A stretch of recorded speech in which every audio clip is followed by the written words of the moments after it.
السلام علیکم ورحمۃ اللہ وبرکاتہ۔ الحمدللہ والصلاۃ والسلام علی رسول اللہ، اما بعد۔ محترم ناظرین اکرام، ہم آپ تمام کا استقبال کرتے ہیں مرسی ٹی وی کے اس خصوصی پروگرام حج مبرور میں۔ الحمدللہ حج کے متعلق تفصیلی معلومات آپ کے سامنے رکھی گئیں۔ حج کے ارکان، واجبات، اسی طرح شروط اور مستحبات الحمدللہ آپ نے سیکھے ہیں، اور اسی طرح حج کا جو مسنون طریقہ ہے الحمدللہ وہ بھی آپ نے جان لیا ہے۔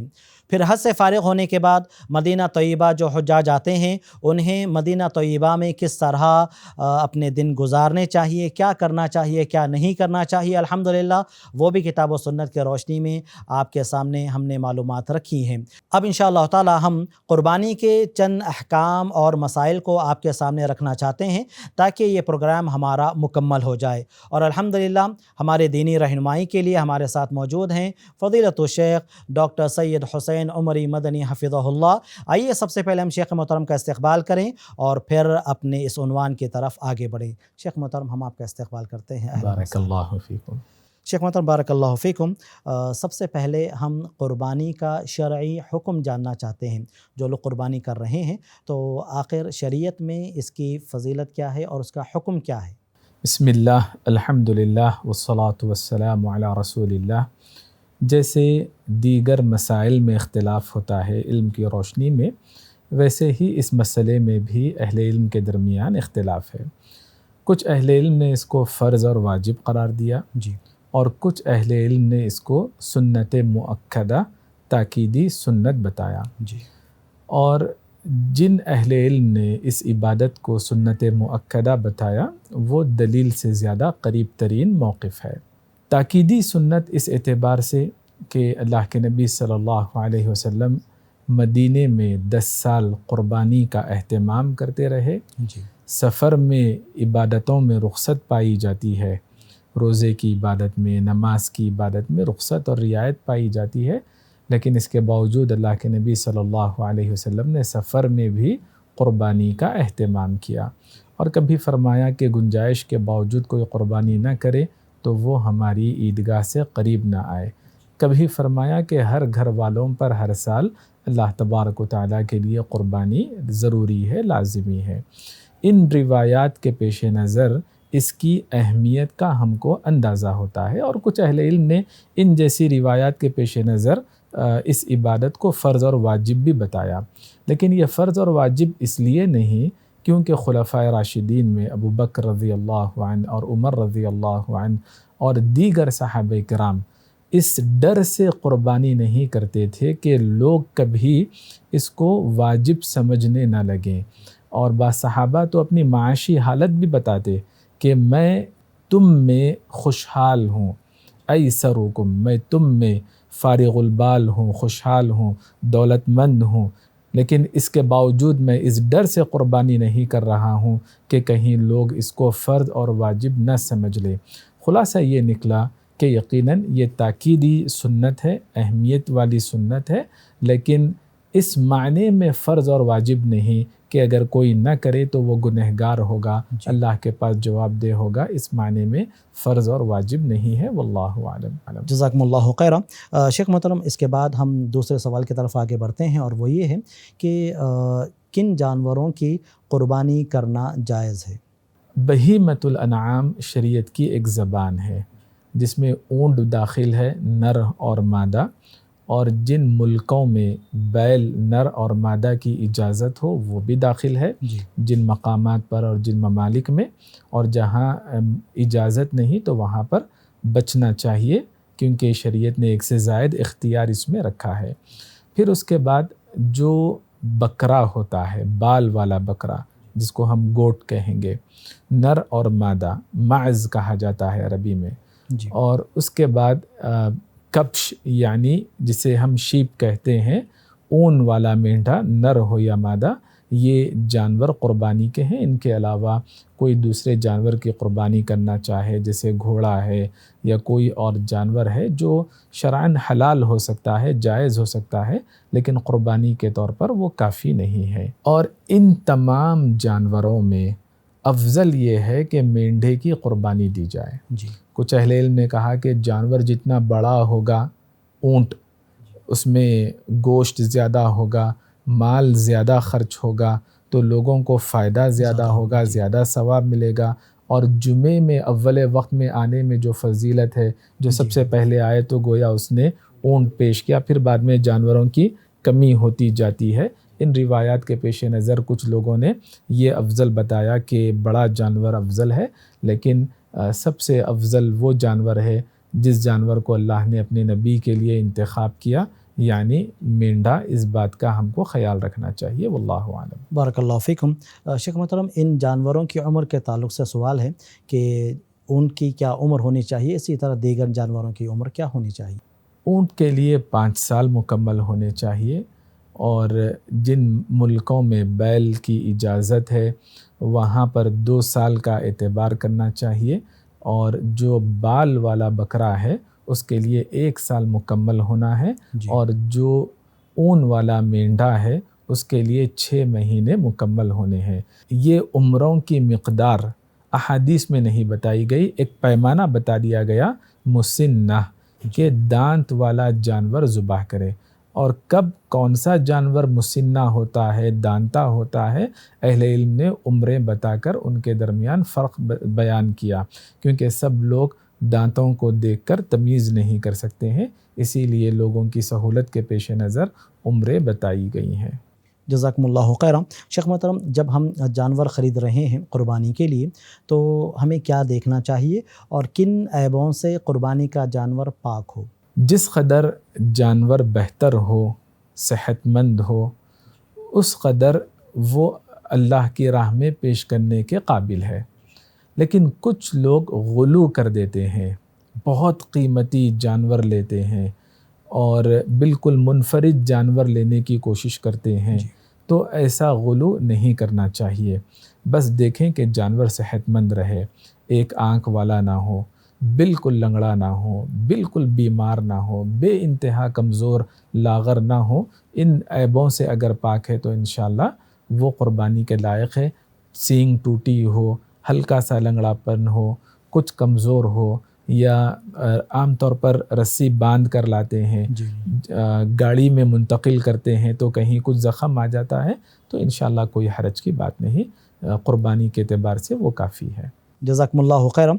شیخ محترم، قربانی کا جانور جو ذبح کرنا ہے تو اس کا وقت کیا ہے اور کون سا وقت افضل ہے؟ کیا عید کے دن ہی اسے ذبح کرنا ضروری ہے یا اس کے بعد بھی گنجائش ہے؟ عید کی نماز کے بعد میں جانور ذبح ہو، جس قدر اول وقت میں ہو جائے وہ اسی قدر افضل شمار ہوگا۔ جی دن میں ہو تو رات کے مقابلے میں وہ افضل شمار ہوگا، کیونکہ یوم کا اطلاق کبھی لیل و نہار پر بھی ہوتا ہے اور کبھی صرف نہار پر بھی ہوتا ہے۔ قرآنی آیات اس سلسلے میں ہم کو ملتی ہیں، تو احتیاط کا تقاضا یہ ہے کہ دن میں ہو رات کی بجائے، اور جس قدر اول وقت میں ہو جائے وہ اسی قدر افضل ہے۔ کچھ لوگ کل ایام التشریق ذبح، اس روایت کے پیش نظر کوشش یہ کرتے ہیں کہ عید کے بعد میں تیسرے دن بھی، عید کا دن گزرنے کے بعد مزید تیسرا دن وہ قربانی کریں تاکہ وہ اس سنت کو زندہ کر سکے۔ وہ روایت ثابت ہے یا ثابت نہیں، اہل علم کے درمیان اختلاف ہے۔ کچھ اہل علم نے معتبر قرار دیا، اسی لیے انہوں نے مزید 4 دن قربانی کی اجازت دی، عید کی نماز اور اس کے بعد اور 3 دن اجازت دی، اور کچھ اہل علم نے اس روایت کو ضعیف قرار دیا، اور خاص طور پہ صحابہ کرام ابو ہریرہ رضی اللہ عنہ اور ابن عمر رضی اللہ عنہما یا ابن مسعود رضی اللہ عنہ، ان جیسے صحابہ کے آثار ہم کو ملتے ہیں کہ عید الاضحیٰ و یومان بعدہ، یا پھر مجموعی طور پر 3 ایام کے بھی آثار ہم کو ملتے ہیں، اور وہ روایت اختلافی ہے علمی اعتبار سے، تو اپنی عبادت کے لیے احتیاط برتنا زیادہ بہتر ہے، اور جس قدر نیکی میں سرعت ہو، سبقت ہو، وہ اسی قدر افضل قرار پائے گی، واللہ اعلم۔ جزاکم اللہ خیرا۔ شیخ محترم، اس کے بعد کا جو ہمارا سوال ہے وہ یہ ہے کہ اگر کسی کے پاس فی الوقت پیسے موجود نہیں ہیں اور اگر اسے قربانی کرنا ہے تو اسے قرض لینا پڑے گا، تو ایسی صورت میں کیا قربانی کا جانور خریدنے کے لیے ہم قرض لے سکتے ہیں؟ دیکھیے، جب کوئی حکم لچکدار ہے علم کی روشنی میں، اللہ کے نبی صلی اللہ علیہ وسلم کو جب اختیار دیا جاتا دو معاملات کے درمیان، تو جو سب سے آسان ہے اس کو منتخب فرما دے۔ تو فقہی مسائل میں جب اختلاف ہوا، اہل علم نے واجب بتایا اور کچھ اہل علم نے دلائل کی روشنی میں سنت قرار دیا، تاکیدی سنت بتایا، تو اس موقف کو لینا بہت بہتر ہے۔ جی، اگر فرض اور واجب مان بھی لیں تو یہ واجبات استطاعت کے دائرے میں ہے۔ فاتقوا اللہ ما استطعتم، جتنا ہو سکے تم اللہ کا تقوی اختیار کرو۔ اللہ کے نبی صلی اللہ علیہ وسلم نے فرمایا، اذا امرتکم بامر فأتوا منہ ما استطعتم، جب کبھی میں کوئی حکم دوں تو جتنا ہو سکے تم اس پر عمل کرو۔ تو قرض لینے سے بچنا چاہیے۔ صحابہ کرام خوشحال رہنے کے باوجود بھی کبھی قربانی نہیں کیا کرتے تھے، تو جو پریشان حال ہیں، معاشی طور پر کمزور ہیں، وہ قرض لے کر اور پریشان ہونے کا اندیشہ ہے، تو ایسی صورت میں ان کو قرض لے کر قربانی نہیں کرنی چاہیے۔ جی، معاشرے میں ایک طبقہ ایسا بھی ہوتا ہے جو فی نفسی ہی خوشحال ہے، لیکن وقتی طور پر اس کے پاس مال موجود نہیں۔ تو ایسا اگر کوئی طبقہ ہے تو امام ابن تیمیہ رحمہ اللہ نے، شیخ بن باز رحمہ اللہ نے، ان جیسے اہل علم نے فرمایا کہ اگر کسی کے لیے قرض ادا کرنا آسان ہے، یعنی اس سے اہم واجبات متاثر نہیں ہو رہے ہیں، نان و نفقہ ہے، کپڑا ہے، تعلیم ہے، جو اہم واجبات ہیں اس سے وہ اگر متاثر نہیں ہو رہے ہیں، قرض ادا کرنا آسان ہے۔ امام ابن تیمیہ رحمہ اللہ اور شیخ بن باز رحمہ اللہ کے فتووں کا خلاصہ یہ ہے کہ اگر کسی کے لیے قرض کی ادائیگی آسان ہے تو وہ آدمی قرض لے کر قربانی کرے، اس کے لیے اچھی بات ہے، ورنہ قرض ادا کرنا اس کے لیے تکلیف دہ معاملہ ہے، طاقت سے زائد بوجھ والی بات ہے، تو قرض لے کر قربانی نہیں کرنی چاہیے۔ واللہ اعلم۔ بارک اللہ فیکم۔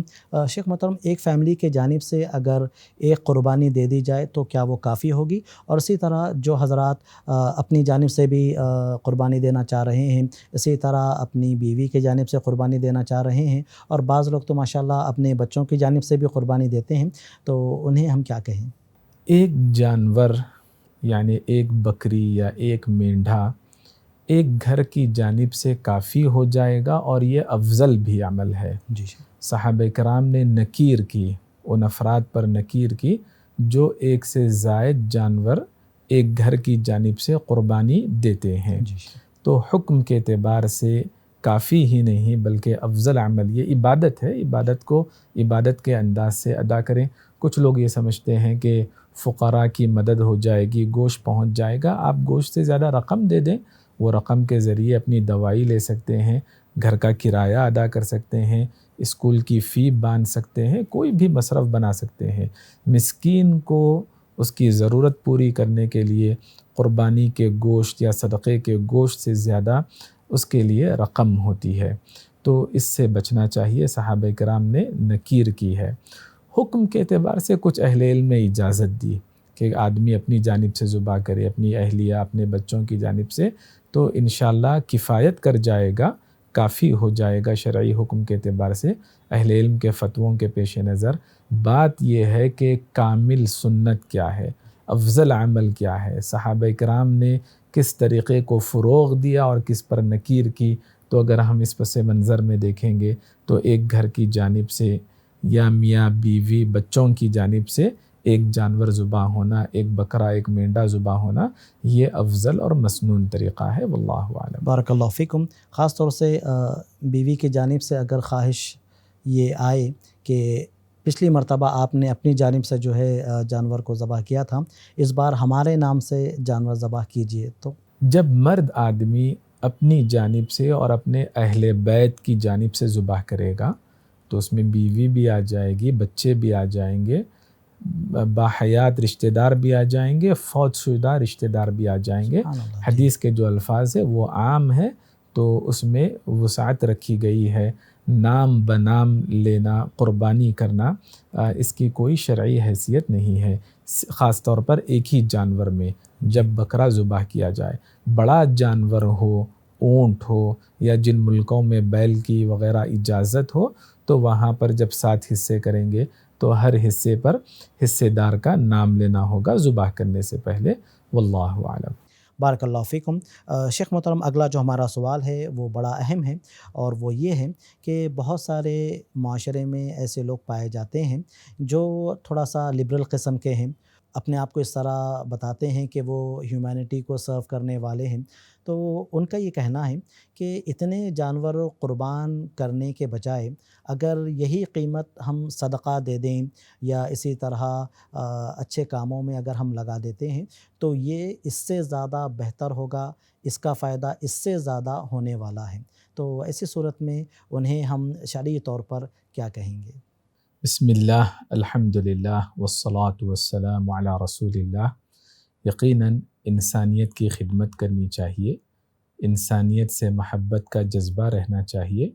ہم ایسی امت ہے جو انسانیت کے لیے وجود میں لائی گئی، کنتم خیر امت اخرجت للناس، لیکن جذبات کو شریعت کے ساتھ جوڑ کر رکھنا چاہیے۔ جی، انسانیت کی خدمت آپ سال بھر کر سکتے ہیں، صدقات و خیرات آپ کبھی بھی کر سکتے ہیں، یہ ایسی عبادتیں ہیں جن کے لیے شریعت نے کوئی وقت نہیں رکھا۔ بدل کے طور پر پیش کرنا یا افضل بتانا، یہ علم کی روح سے صحیح بات نہیں ہے۔ اللہ کے نبی صلی اللہ علیہ وسلم کے دور میں بھی پریشان حال لوگ تھے، ضرورت مند لوگ تھے، لیکن اس کے باوجود اللہ کے نبی صلی اللہ علیہ وسلم نے قربانی کا اہتمام کیا۔ دوسری بات یہ ہے کہ اہل علم نے قربانی کے اہتمام کو شعائر اسلام میں داخل کیا کہ مسلمانوں کے دین کا یہ حصہ ہے، علانیہ طور پر اس کا اظہار ہونا چاہیے، اہتمام ہونا چاہیے۔ تو حکم کے اعتبار سے یہ یا تو فرض اور واجب ہے کچھ اہل علم کے یہاں، یا پھر راجح قول کے مطابق سنت مؤکدہ ہے، اہمیت کی حامل تاکیدی سنت ہے۔ رقم صدقہ کر دینا یہ اس کا بدل بالکل نہیں ہو سکتا۔ اس عبادت کو اس عبادت کے وقت انجام دینا چاہیے۔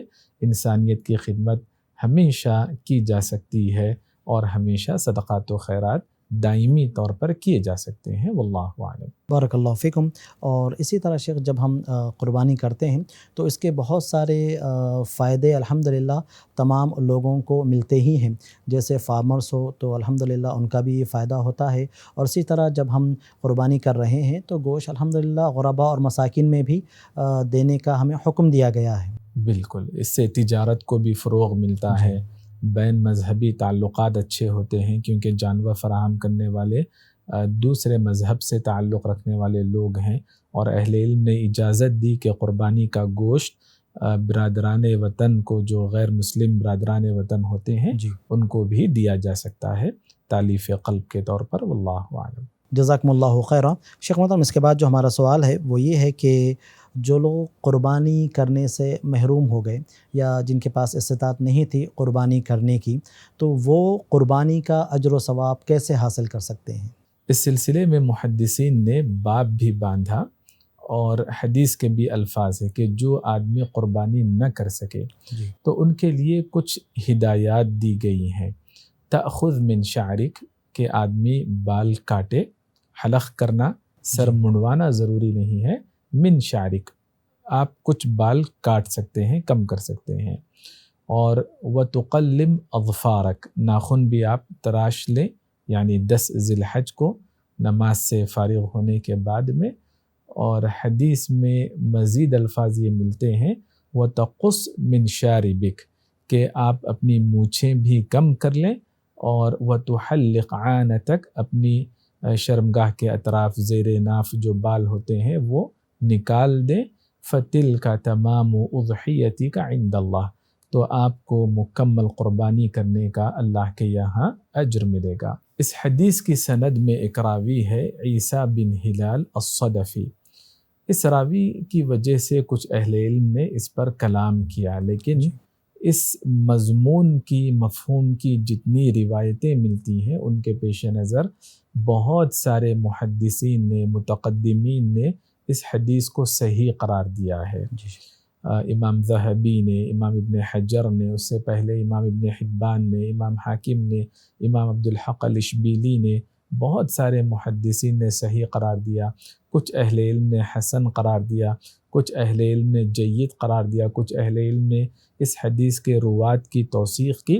خلاصہ یہ نکلا کہ متفقہ طور پر یہ روایت ضعیف نہیں، بلکہ اکثر علماء کی اکثریت نے اس روایت کو معتبر قرار دیا ہے۔ واللہ اعلم۔ تو اس اعتبار سے وہ لوگ اجر میں شریک ہو جائیں گے انشاءاللہ۔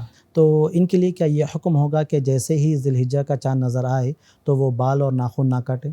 محدثین نے جب اس حدیث کی شرح کی تو انہوں نے ذی الحج کا چاند نظر آنے سے عید کی نماز پڑھنے تک یہ پابندی انہوں نے ذکر نہیں کی۔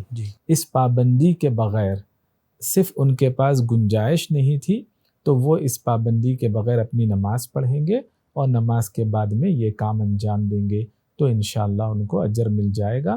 جو افراد صاحب حیثیت ہے ان کے لیے جو پابندیاں ہیں، بال نہ کاٹے، ناخن نہ تراشے، جلد نہ کاٹے یا جلد نہ توڑے جو سوکھی جلد ہوتی ہے، تو وہ پابندیاں ان افراد کے لیے جو غیر مستطیع افراد ہیں ان کے لیے وہ پابندیاں نہیں۔ واللہ اعلم۔ جزاکم اللہ خیرا۔ شیخ محترم، اگلا جو ہمارا سوال ہے وہ یہ ہے کہ جیسے ہی ذی الحجہ کا چاند نظر آ جائے اور جو قربانی کرنے کا ارادہ رکھتے ہیں تو ان کے لیے کیا پابندی ہے؟ اس سلسلے میں صحیح مسلم کی روایت ہم کو ملتی ہے کہ جیسے ہی ذی الحجہ کا چاند نظر آ جائے تو نماز پڑھنے کے بعد قربانی کرنے تک، قربانی جانور ذبح ہونا یہ ضروری ہے، قربانی کرنے تک ان کے لیے فرض اور واجب ہے کہ وہ ان کاموں سے بچے۔ اگر وہ شرعی عذر کے بغیر، جیسے اگر کسی کا ناخن ٹوٹ جائے، تکلیف دہ ہو، بال دیدے میں چبھنے لگے یا بھول چوک کا معاملہ ہے تو یہ احکام الگ ہے، ورنہ شرعی عذر کے بغیر وہ ناخن تراش رہے ہیں یا اپنی مرضی اور اپنے اختیار سے بال بنا رہے ہیں، کاٹ رہے ہیں، جلد توڑ رہے ہیں، نکال رہے ہیں، تو ایسی صورت میں انہوں نے حرام کام کا ارتکاب کیا۔ پابندیوں کا لحاظ رکھنا فرض اور واجب ہے، اور دانستہ طور پر جان بوجھ کر اس غلطی کا ارتکاب کرنا حرام ہے۔ بارک اللہ فیکم۔ یہ حکم کیا مکمل فیملی کے تمام افراد پر لازم آئے گا یا پھر جو ارادہ کرتے ہیں قربانی کرنے کا اور جو ذبح کریں گے جانور؟ جو آدمی مال خرچ کرنے والا ہے، جو آدمی گھر کا ذمہ دار ہے، وہ آدمی پابند ہے۔ اللہ کے نبی صلی اللہ علیہ وسلم نے اپنی بیویوں کو، اپنی بیٹیوں کو منع نہیں کیا۔ ابن عثیمین رحمہ اللہ نے فرمایا کہ حدیث کا مخاطب صرف گھر کا ذمہ دار فرد ہے، اس کے لیے یہ پابندیاں ہیں، اس کے والدین کے لیے، بھائی بہن کے لیے یا گھر میں رہنے والے دیگر افراد کے لیے یہ پابندیاں نہیں۔ جزاکم اللہ خیرا۔ شیخ محترم، ایک آخر سوال ہمارا جو ہے بچ گیا ہے اور وہ یہ ہے کہ جو حجاج کرام الحمدللہ حج تمتع کر رہے ہیں یا پھر حج قران کر رہے ہیں اور ان کے پاس ہدی کا جانور وہاں پر موجود ہے اور وہاں پر وہ قربانی دیں گے انشاءاللہ، تو کیا ان کے لیے یہ ضروری ہوگا کہ وہ اپنے گھر میں، اپنے ملک میں بھی وہ قربانی دیں؟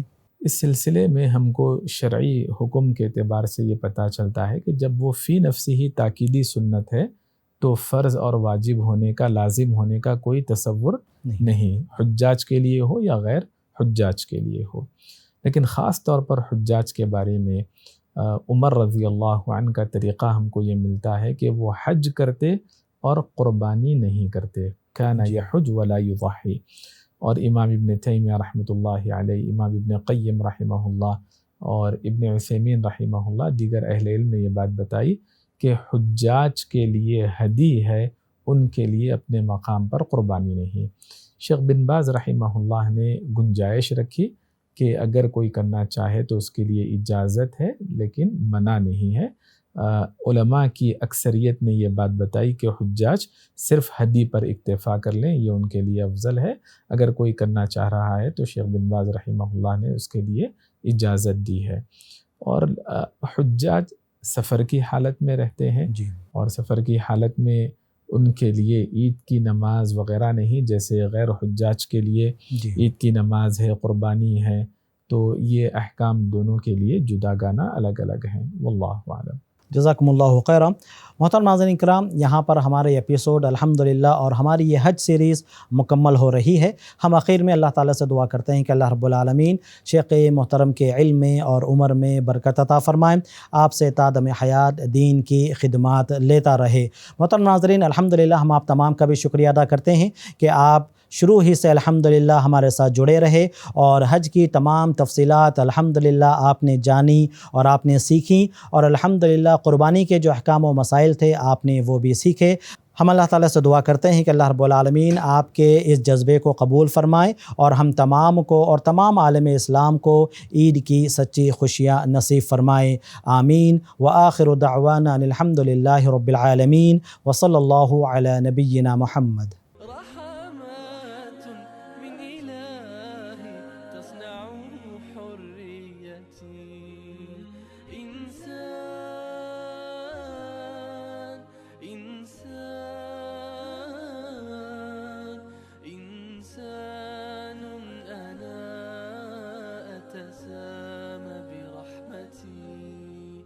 أتسامى برحمتي۔ مرسی ٹی وی کے مزید ویڈیوز کے لیے ہمارے چینل کو سبسکرائب کریں اور بیل آئیکن کو ضرور دبائیں۔ جزاک اللہ خیرن۔ مرسی ٹی وی، پیغام رحمت۔